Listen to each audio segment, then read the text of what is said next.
ఈరోజు ఏ విధంగా అయితే పల్నాడు జిల్లాలో పిన్నెల్లో జరిగిన సంఘటన చాలా దురదృష్టకరం. దీన్ని వైఎస్ఆర్సీపీ పార్టీ తీవ్రంగా ఖండిస్తోంది.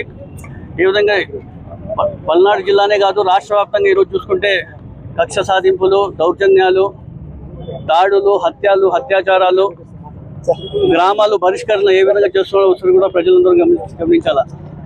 వైఎస్ఆర్సీపీ కార్యకర్త అయినటువంటి సాల్మన్ గారు వాళ్ళకి భార్యకి బాగాలేదని చెప్పేసి పిన్నెల గ్రామానికి వెళ్తుంటే అతి దారుణంగా టీడీపీ వాళ్ళు అతన్ని రాళ్లతో కొట్టి చంపించడం విషయం కూడా ప్రజలందరూ గమనించాలా.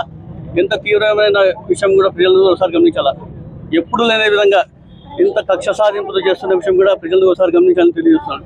అదేవిధంగా ఆయన అంత్యక్రియల కోసం కూడా మహేష్ రెడ్డితో పాటు కార్యకర్తలు, నాయకులు పోవడానికి కూడా నిరాకరించాలంటే ఎంత దౌర్భాగ్య పరిస్థితుల్లో టీడీపీ ప్రభుత్వం ఉంది, కూటమి ప్రభుత్వం ఉంది కూడా ఒకసారి గమనించాలి. హ్యుమానిటీ కూడా లేకుండా అంత్యక్రియలకు వెళ్తున్నా కూడా ఆపినారంటే కూడా ఎంత ఘోరంగా ఉందో ఈ ప్రభుత్వం ఒకసారి గమనించాలా. దీన్ని అన్నింటినీ కూడా చంద్రబాబు నాయుడు బాధ్యత వహించాలా.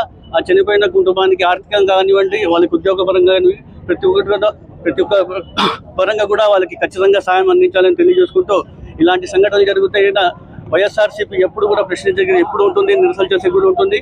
ఖచ్చితంగా రాబోయే కాలంలో ఇవన్నీ కూడా కట్టడి చేయాలని చెప్పి తెలియజేస్తున్నాను.